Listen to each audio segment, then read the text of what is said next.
Hey everyone, this is my reaction to the 12th and final episode of Umayon.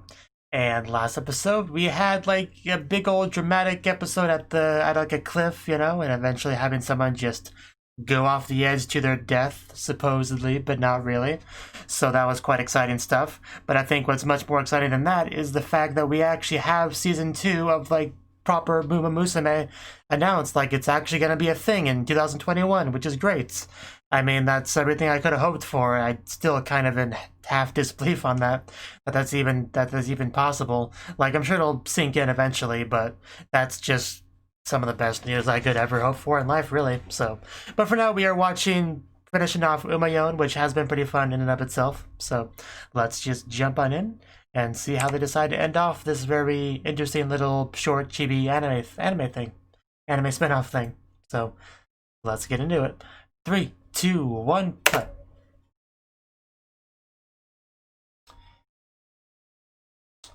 Okay, looks like we're actually having racing. That's pretty crazy.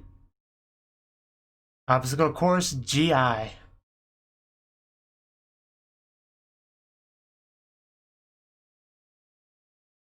I'm expecting only the best commentary from Gold Ship, thank you. Already off to a good start with her commentary. Super Creek is an amazing name. Oh, off we go. Although some of us are more front heavy than others. Man, just look at them bounce. Is this part of the competition? This is already pretty exciting.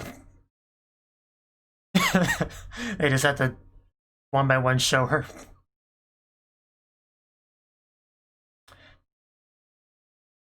Okay, good thing we have curtains for privacy. Imagine everyone just watching our horse girls change. Okay, if you break that, people really will get to see, so be careful. Oh my god, I can't believe that's what they changed into. Or I guess we had different outfits for each one. Wow, the embarrassment. Magical girl, horse girl, very interesting mix of themes. I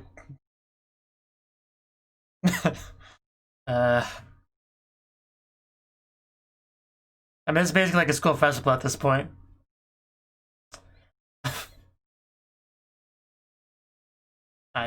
Okay. Gold Ship has entered the stage. Look at that trolley face. I really have missed Gold Ship. She was one of the best characters in the show.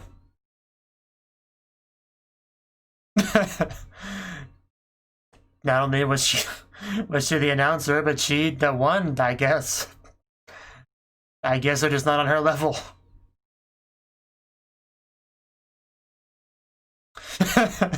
I'm feeling a theme. I think my brain needs to catch up to what I just saw. They threw so much surprises at me in such a short amount of time, I could barely, like, process it all. I tried.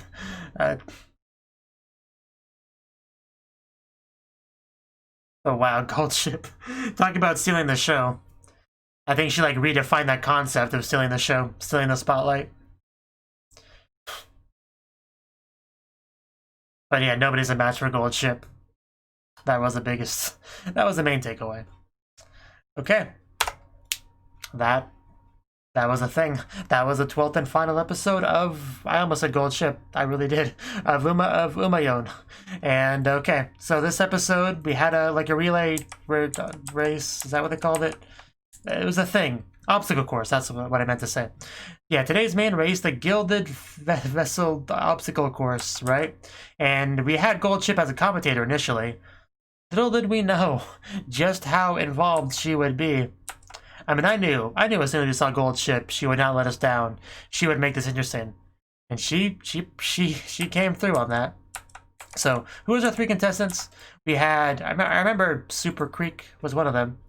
Yeah, Tamamo Cross, who's pretty freaking short. We had Super Creek, yeah, the one that I remembered, the middle one. And then we had, yeah, Hishi Amazon. So, you know, it's a pretty good contestants. And I think the first thing we did was the powdery thing, right? I am actually going to go through this again, like, completely, and just kind of comment on specific parts of it. Yeah, the find the candy and the flower challenge, right? I don't know if I've seen this before. Like, I think I've seen stuff similar to it, but not that exactly. Because I remember a scene from Azumanga Daioh in, like, a school festival when she just, like, Osaka, that is. She just, like, slammed her face into a bunch of white powder. Something like that. So maybe this is what that was. My memory on that's kind of vague, but the point is, like, yeah, there's a candy in there that they gotta find, and they gotta get through all this white stuff to get to it, which that already sounds pretty exciting.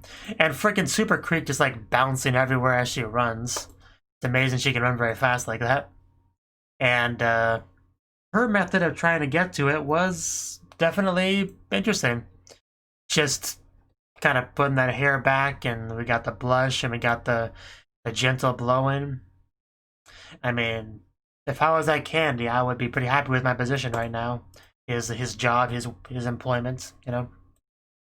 I think the other two are more or less normal. They just like shoved their face into it and got it. But at the end of the day, all their faces get covered in white, so, you know, everyone's a winner. And they just had to each show her the candy one by one on their tongue. So that was a good way to start this off.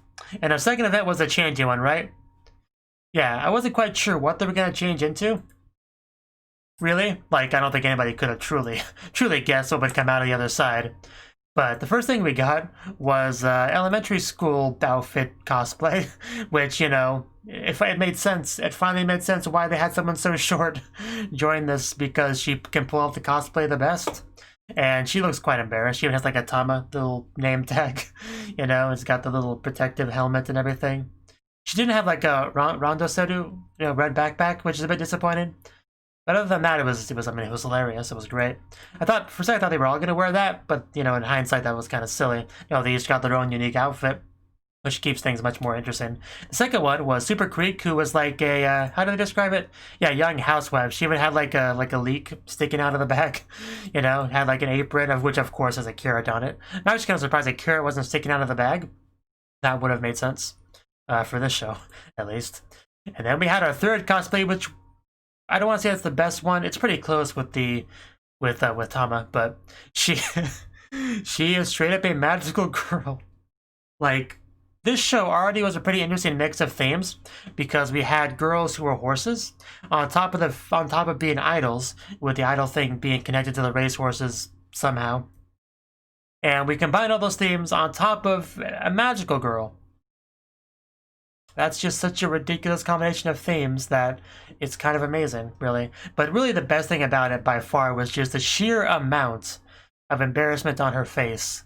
Like, she just wants to murder anyone and everyone who was involved in the decision of making her wear this outfit. Like, that was definitely the best part of it. Like, if anybody else wore this, it wouldn't have been as great. It was her and her response to it that really made that. Give it a nice little bow up top. So, and then we just have these three girls in cosplay just angrily running towards the victory. And at this point, I thought, there's no way this could get any more crazy, right?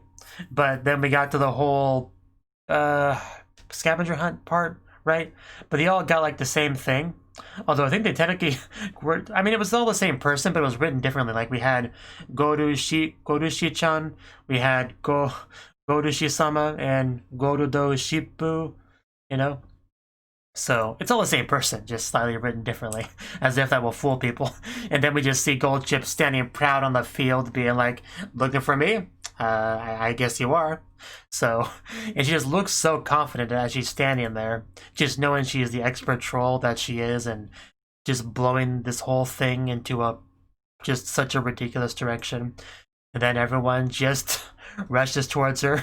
And the best part, I mean, as far as Gold Chip bits go, the best part was the part right after that as she's running away. There's the look on her face as she's looking back and everyone's chasing her. It was just such a glorious, smug, trolley face that it just made it perfect. And then she won. Then she just kind of won. This was probably the best episode of the show so far, I would say. Like, there was just so much creativity and excitement in this whole thing. And Gold Ship being Gold Ship is really all you could ever hope for in life at the end of the day. So, I thoroughly enjoyed this episode. I think it was quite in a tier of its own amongst this show. Like, I'm not saying eating ramen wasn't exciting or anything, but I just not quite as exciting as this, I would say. Just they really brought the right game, I think. I mean, cosplay as a part of it was just such a good decision. Gold Ship is just shining gold. But yeah, I think I said a lot about this already. Like, this is like, what, a 3-minute episode, and I probably spent, what, 20 minutes talking about it? Probably not that much, but still, I've already talked a lot about it. So as far as, usually I give like overall thoughts of a show at this point, but there's not too much to say. They were all very short, very, you know, episodic little segments. Like, you never knew we were gonna get. Really, one was a ramen episode, one was, there was other things. There was other things, wasn't there? But I'm drawing a blank. I mean, I know we had a very brief beach episode kind of thing, but that really wasn't like a full beach episode. It was more of a tease more than anything. And of course, a drama cliff thing that I mentioned before. But yeah, just very random stuff, really. It was just kind of a little bit of a little taste of the Uma Musume that we know and love. It wasn't quite a substitute for a season 2, though. So the fact that we were able to kind of end this off with that announcement of that we actually are getting a season 2, that really helps me have an overall positive feeling of the show. Because without that announcement, I would probably just it would still feel a little bit hollow. Like we had gotten a little bit of a taste test of some Uma Musume, but you know, will we ever truly get more? But now that I know that we are truly getting more, I really have nothing but positive feelings in regards to this whole Uma Musume situation, right? So it's just great, really. Now it kind of can serve as like a bit of an appetizer, you know, or maybe that's not the best way to say it because it's still a decent amount of time before season 2. More of like a little bit of a snack to hold you until you get to your next meal. That's the best way to refer to this show. A snack. This was a tasty snack. You could put that on the box as a review quote, I would say. So, yeah, I had fun with the show. I thought it was pretty great. I mean, it wasn't mind-blowing or anything, but it was cute. We got to see our girls being cute and being chibi. I wish we had more special weeks. She was like the main character of the main series, and we had very little of her, honestly. I mean, I know that it's nice if you can give everyone a little bit of screen time. That's fine. I just would have liked a little bit more special week, a little bit more of Silent Shizuka. You know who I'm talking about. You know, more of them would be nice. Really, like I would have liked interactions between them, definitely. You know, because that was one of the things I liked quite a bit about the proper series. But man, I cannot believe the way she handled that flower. Just she knows how to handle it. That's what you can say about that. So anyway, yeah, this was fun, and I'm pretty excited to eventually get more Uma Musume, and I will of course react to it on the channel once it comes out, and hopefully we can all have fun with that when it happens. So hopefully I'll see you then. Thank you for watching, and a special thanks to Cnouki and Ryan for supporting the channel. If you enjoyed this video, I hope you consider clicking the like button and leaving a comment, because that's a great and easy way to let me know that people want more. If you want to do something big to help the channel, you can support me on Patreon and get nice benefits like early access to certain videos. See you next time.